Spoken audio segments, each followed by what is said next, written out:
ട്രെയിനുകളുടെ സമയത്തിൽ നാളെ മുതൽ മാറ്റം. പുതിയ ട്രെയിൻ ടൈം ടേബിൾ ജനുവരി 1 മുതൽ നിലവിൽ വരും. വേണാട്, വഞ്ചിനാട്, ഏറനാട്, പാലരുവി തുടങ്ങിയ ട്രെയിനുകളുടെ സമയത്തിൽ മാറ്റമുണ്ടാകും. നിരവധി തീവണ്ടികളുടെ വേഗം വർദ്ധിപ്പിക്കും. തിരുവനന്തപുരം ഷൊർണൂർ വേണാട് എക്സ്പ്രസ് രാവിലെ 5:25 പകരം 5:20 പുറപ്പെടും. 9:40 എറണാകുളം നോർത്തിൽ എത്തും. ഷൊർണൂർ തിരുവനന്തപുരം വേണാട് എക്സ്പ്രസ് ഏറ്റുമാനൂർ മുതൽ തിരുവനന്തപുരം പേട്ട വരെയുള്ള സ്റ്റേഷനുകളിൽ ഏതാനും മിനിറ്റ് നേരത്തെ എത്തും. തൂത്തുക്കുടി പാലക്കാട് പാലരുവി എക്സ്പ്രസ് 4:50 പകരം 4:35 കൊല്ലത്തു നിന്നും പുറപ്പെടുക. തിരുനെൽവേലി മുതൽ എറണാകുളം നോർത്ത് വരെയുള്ള സ്റ്റേഷനുകളിൽ ട്രെയിൻ നേരത്തെ എത്തും. എറണാകുളം തിരുവനന്തപുരം വഞ്ചിനാട് എക്സ്പ്രസ് 5:05 പകരം 5 മിനിറ്റ് വൈകി 5:10 പുറപ്പെടുക. തിരുവനന്തപുരം മാംഗ്ലൂർ ഏറനാട് എക്സ്പ്രസ് 3:35 പകരം 3:40 തിരുവനന്തപുരത്ത് നിന്നും പുറപ്പെടും.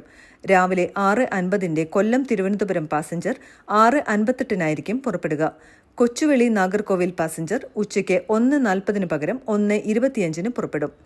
മാംഗ്ലൂർ തിരുവനന്തപുരം മലബാർ എക്സ്പ്രസിന്റെ വേഗം 30 മിനിറ്റ് കൂട്ടും. എറണാകുളത്ത് പുലർച്ചെ 3:10 കൊല്ലത്ത് 6:25 തിരുവനന്തപുരത്ത് രാവിലെ 8:30 എത്തും. ചെന്നൈ ഗുരുവായൂർ എക്സ്പ്രസ് 35 മിനിറ്റ് വേഗം കൂട്ടും.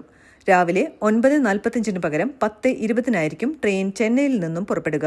മധുര ഗുരുവായൂർ എക്സ്പ്രസ് കോട്ടയം നിലമ്പൂർ എക്സ്പ്രസ് 15 മിനിറ്റും മാംഗ്ലൂർ കണ്ണൂർ പാസഞ്ചർ 40 മിനിറ്റും വേഗം കൂട്ടും. കൊല്ലം ചെന്നൈ അനന്തപുരി എറണാകുളം ബിലാസ്പൂർ ട്രെയിനുകളുടെ വേഗം യഥാക്രമം 15 മിനിറ്റ് 10 മിനിറ്റ് എന്നിങ്ങനെ കൂട്ടും. Thiruvananthapuram north Yesvantpur AC weekly superfast train express ആക്കി മാറ്റും.